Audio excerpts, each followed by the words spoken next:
Lominsans are sworn to strive, till sea swallows all. And swallow all it would have had Leviathan prevailed. That we still strive now, we owe in no small part to you. Not for the first time, you have delivered Limsa Lominsa from the wrath of a primal. Never has our nation known a stouter ally. On behalf of my people, I give you my humblest thanks.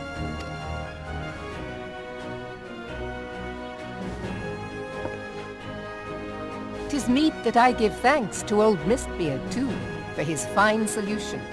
Whatever else he may have been, 'tis clear he was a resourceful soul. Would that I had a man like him in my service.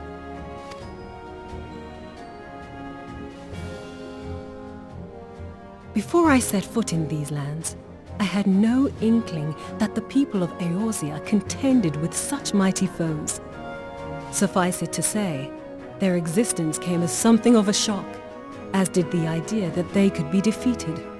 This experience has served to remind me of the vastness of the world, and the boundless potential of man. Though I am but a refugee in this realm, I would fain be of use to you in your fight. Know that I am tutored in one of the foremost combat arts of the Far East. It may seem outlandish to the Eorzean eye, but should any of your people care to learn, I would be pleased to initiate them. And I will see to it that they are grateful. I have no doubt that your knowledge and skills will serve us well. Besides, your art is not so outlandish as you think. Would you not agree, Master Thancred? Naught escapes your searching eye, Admiral. Few are privy to this information, but Limsa Lominsa is home to a certain secret fraternity.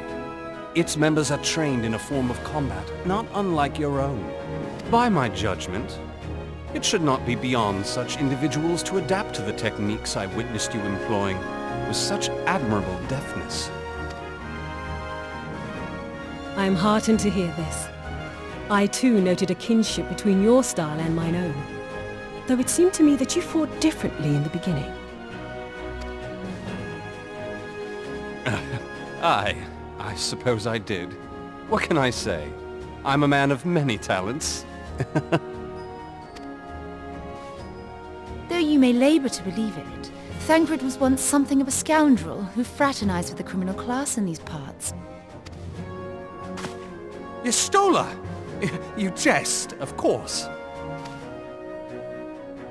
But for a chance encounter with Alphino's grandsire, he might never have left Limsa Lominsa, or received an education in Sharlayan, or taken up his post in Uldar, which is where he trained in the blade, lest you wonder.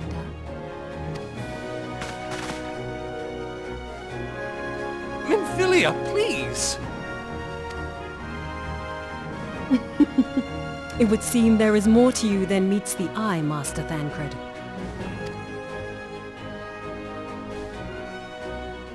Lady Yugiri, I am told that you and yours came to Eorzea seeking permanent resettlement, and that many domins have since been engaged as frontier hands at Revenant's Toll. Morderna is many things, but a place of refuge it is not. Know that I would like nothing better than to furnish your people with a new home here on Lominsan soil. Alas, racked by instability as we are, our nation is in no fit state to take you in. Yet I'll not have it said that we turned a blind eye to your suffering.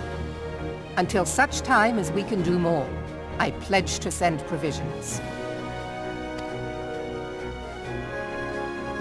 We are in your debt, Admiral. I realize that it scarce qualifies as repayment, but if it please you, I shall set about sharing my martial knowledge with your people at once.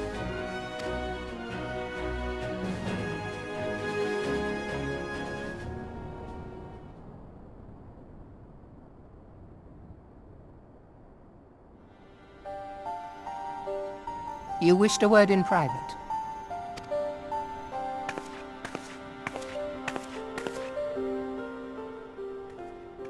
The better not to spoil the festive mood. History repeats itself, Admiral. As the kobolds did before them, the Sahagin resorted to summoning their god over a territorial feud. They acted in self-preservation. It may be that the Sahagin initiated this particular clash, but how it begins does not interest me so much as how it ends.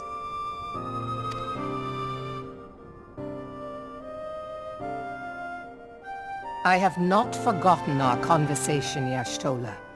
I am aware that man bears part of the blame for the... Nor am I ignorant of the Sahagin's reason for acting. They sought to secure a place to breed and multiply that their kind might survive. Self-preservation, as you say. But we have as much right to live and thrive as they. If our own survival is threatened, are we to lay down our arms and welcome oblivion? Nay. And so you kill, that you might live. Yet if living is a right, then that right belongs to all peoples, be they men or beastmen. I'll not deny your reasoning, but when a storm gathers, it falls to me to see my people safely through it. That is my duty, and I shall do it.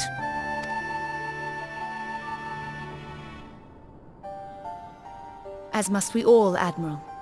Stay the course then, but know that it will lead to no good end.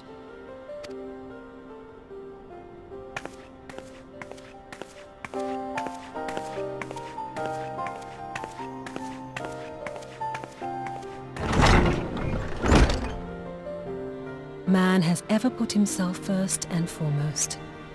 To justify his actions, he clads himself in the armor of righteousness, though it be a fancy of his own making. In this, mayhap the Garleans and we Domans are not so different.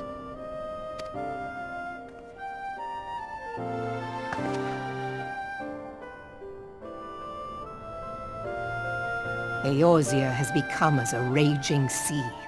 If we are to keep our heads above the waves, we cannot scruple to drown the man next to us. When hopes of coexistence founder, strength must determine who has the greater right to live.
have been reflecting upon the events which took place during our visit to Vilbrand.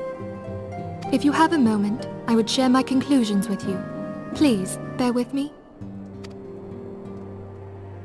When the Sahagin Elder summoned Leviathan, he employed the power we have come to know as the Echo. Though I cannot well explain the how of it, it would seem he became immortal in so doing. When the Admiral subsequently slew him, his spirit emerged from his lifeless flesh, a consciousness shorn of physical form. Thus transfigured, he took up residence in the body of his minion with the ease of a man donning a favorite glove. Long have I known that the Echo allows one to pass through the walls of a man's soul, but never did I imagine that it could free us from our own flesh, nor less that our souls could then occupy the next corporeal vessel to take our fancy. It was of this that Elidibus spoke, an existence which knows neither cessation nor oblivion. And yet, though the Sahagin had mastered his gift and thereby become immortal, he was by no means invulnerable. As we both bore witness, he was ultimately absorbed into Leviathan. And the import of this observation? If the Ascians' mode of existence is indeed the same, it can be inferred that they too are not invulnerable, that they can be destroyed. There exists a legend which tells of souls who are reborn upon the cusp of each umbral calamity, that they might stay the encroaching darkness. To most, it is but a fairy tale, yet recent events have given me cause to wonder, could the legend in fact refer to the Echo? Much and more yet remains unknown, but I am confident that all will become clear in time. For the present, however, what matters is that the key to defeating the Ascians may at last be within sight. With Urianger's aid, it is my hope that I shall fathom this matter ere long.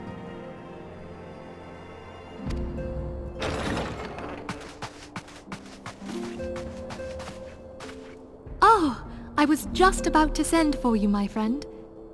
Is Artemis? Grave tidings from the Sharlayan motherland, my lady. It doth concern our distant allies, the students of Baldessian. What of them? My lady, the Isle of Val, which for many years hath been the Order's home, is no more. No more? Whatever do you mean? I relate only that which hath been conveyed unto me by our agents. An etheric wave of the highest magnitude was recorded in the region. Soon thereafter, 'twas observed that the isle had ceased to be. 'Tis postulated that a magic was evoked, like in power to Ultima. 12 preserve.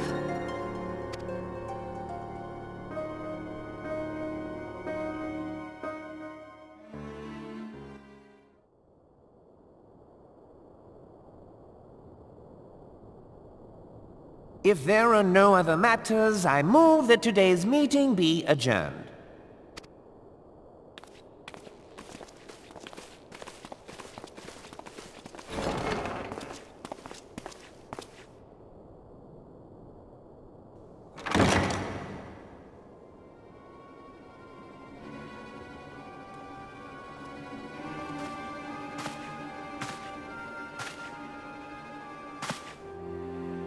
It is done, my lord.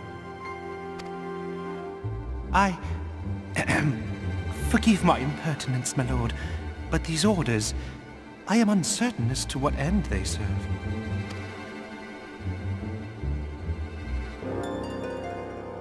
Revolution.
You must have gathered by now that Tataru is given to exaggeration.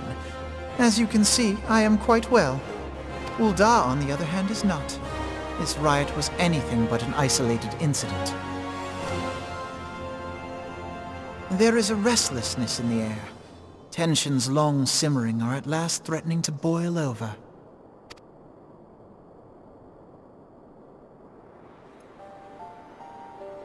Ul'dah is a nation infamous for the great disparity between the wealthy and the poor.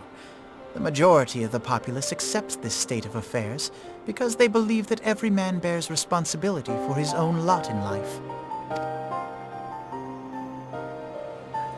To an Ul'dan, money is the foremost, and some would say the only measure of a man's worth. Small wonder that the wealthiest wield the greatest influence. So where do the refugees fit into this social hierarchy? What place is there for those who fled Ala Mhigo and the destruction of the Calamity? Plainly, there is none. They have no wealth, no power, and no worth. To the Ul'dan way of thinking, they may as well not exist. Choosing to ignore their existence, however, is patently not an option. General Rauban and the Sultana understand this, which is why they ordered the Immortal Flames to provide the refugees aid and succor. Yet none would dispute that the expenses incurred by this policy grow by the day, with no end in sight.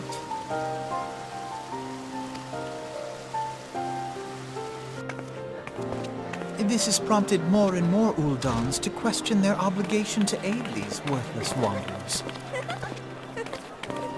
while more and more refugees have come to resent their treatment at the hands of the sneering citizenry.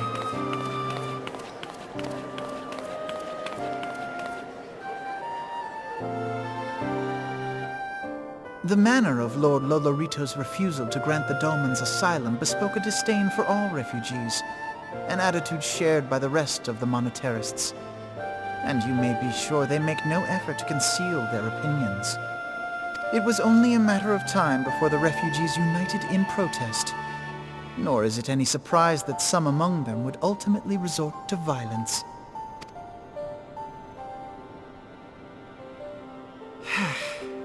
That the Immortal Flames should choose this of all occasions to engage in joint training exercises with the other Grand Companies.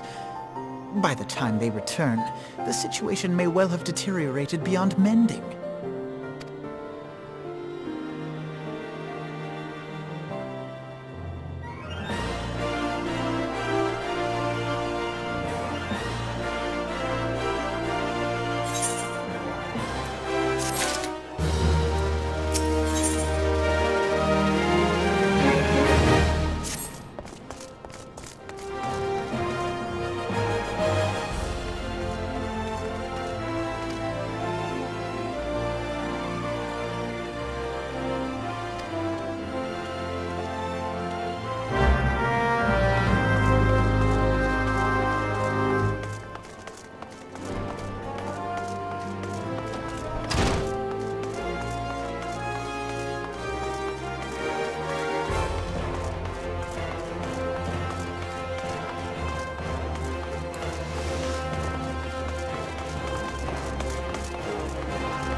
Commander Swift has kept us apprised of your recent activities. You've made great strides towards quelling the violence. Despite our best efforts to determine what provoked this uprising, the truth continues to elude us. Have you uncovered aught which might shed some light on the mystery?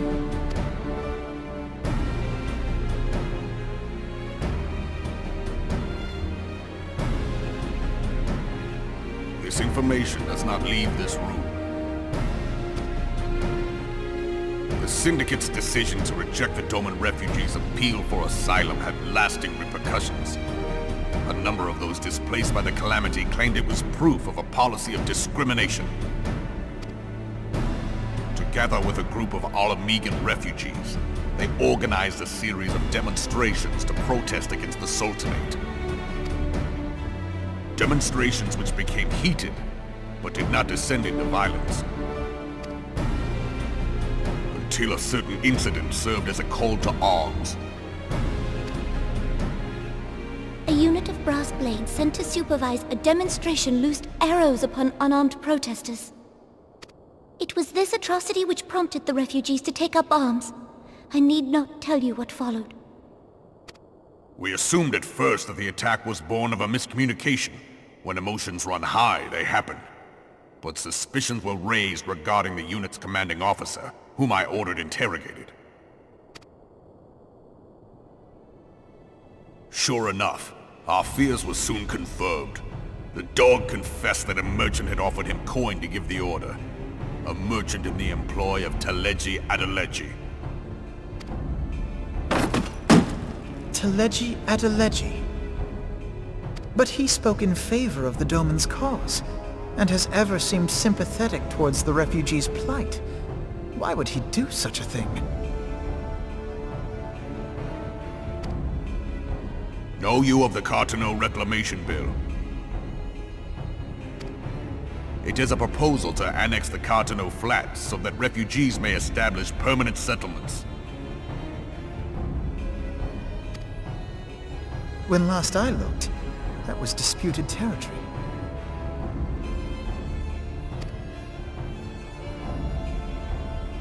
Aye. Some might even call it a battlefield.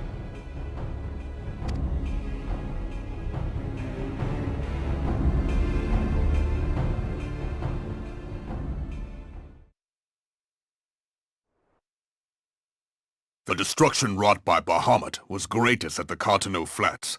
That much is common knowledge. What is less well known is that his rampage laid bare ancient Alagon ruins, of which no record existed. There are certain differences of opinion as to how these ruins should be handled, which is why each nation maintains a military presence in the region to this day. Yet differ though we may, we are still allies. Therefore, in the interest of preserving the Eorzean alliance, we have reached an agreement. Any conflict which may arise during the course of military exercises in the region shall have no bearing on relations between our nations. In full knowledge of this delicate state of affairs, Teleji Adeleji proposed the Cartano Reclamation Bill. A shameless bloody ruse which stands to benefit him in but one conceivable way. If successful, he will gain control over the disputed territory under the guise of assisting in the resettlement effort. And you can be sure he'll build an orphanage next to every Alagon ruin.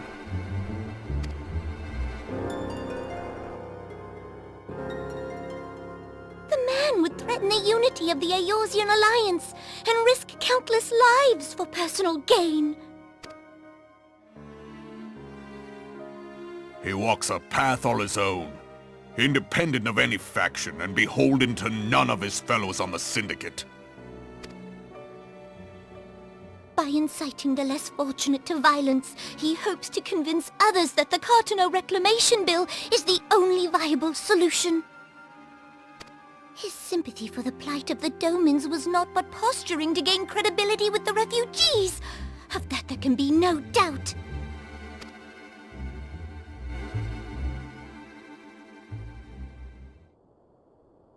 Forgive me, but what could possibly motivate Teleji Adeleji to go to such lengths? What is so special about these ruins that he would risk his position on the Syndicate, and, most likely, charges of treason against the Sultanate? Omega. Pardon?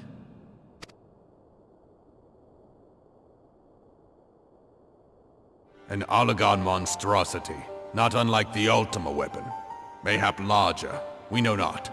It has yet to be fully excavated. Allagan inscriptions indicate that it was created to fell Bahamut himself. If accurate, it might explain why Nail Van Darnus chose to bring the Red Moon down upon the Cotonou Flats. Given the ends he went to ensure Eorzea's annihilation, destroying the one weapon which could stay the Elder Primal may well have seemed like good sense. When first I bore witness to the power of the Ultima weapon, I doubted the evidence of my senses. And now you tell me there is another such weapon. One which could contend with Bahamut. Bahamut! Aye, we were skeptical ourselves. Truth be told, until the Ultima weapon's existence came to light, we thought the inscription had been mistranslated. At present, Omega is more akin to a fossil than a tool of war, having long since ceased to function. As such, its true potential cannot accurately be gauged. However, if someone were to restore it, as the Garleans did the Ultima weapon, I have little doubt that he would wield untold power. Power enough to subjugate Ul'dah like as not, and the rest of Eorzea besides, which is doubtless why Teleji Adeleji yearns to have it. That he should aspire to world domination. He who has ever walked 2 paces behind Lord Lolorito in matters of commerce. 'Tis in acknowledgement of his own limitations that he seeks this power. Woe betide us all should we allow him to have it.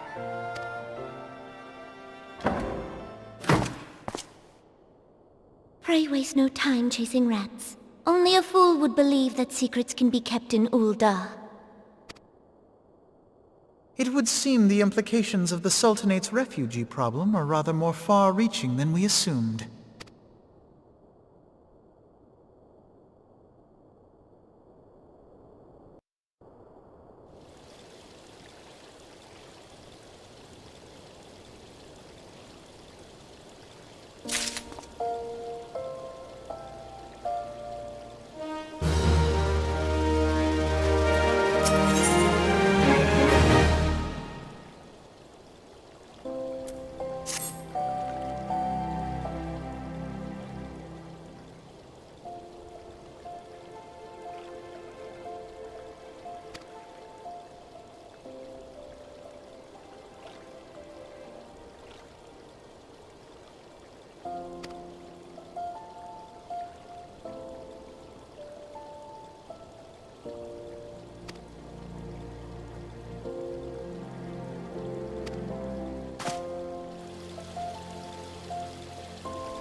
Scions of the Seventh Dawn, on behalf of the people of Gridania, I bid you welcome.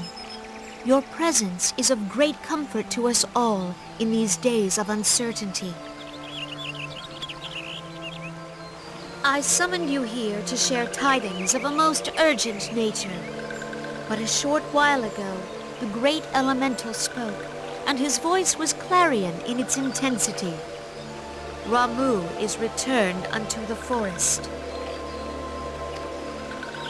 Scarce had his words ceased to echo in mine ears when we were visited by an emissary from Little Solace.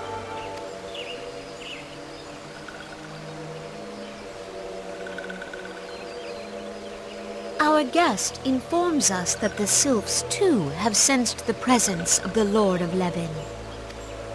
Though his exact whereabouts remain unknown, we may safely assume that the primal was summoned within the heart of the Sylphlands. Unlike the other primals you have encountered, Lord Ramuh is no raging avatar of destruction. He is revered as much for his wisdom as his strength, serving as both arbiter and guardian to his children. Given that we and the Sylphs found a way to share the Twelves Wood, it is my hope that this sagely immortal will be amenable to reason, and that conflict may be avoided.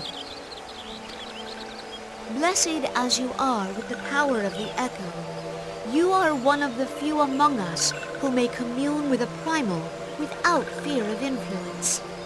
I would ask, therefore, that you represent us in this most delicate of negotiations. The Twelves Wood has suffered enough. Upon this, we and the Sylphs, and I would venture Lord Ramuh himself, are in perfect accord. Let us not endanger our shared home by engaging in unnecessary hostilities. Dear friend, I beseech you, safeguard the peace which exists between our peoples.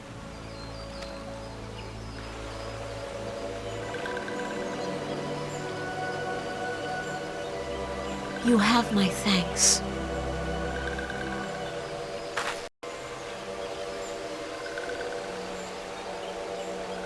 Pray make for Little Solace, then. A member of the Order of the Twin Adder awaits you there. He will advise you on how to find the Lord of Levin.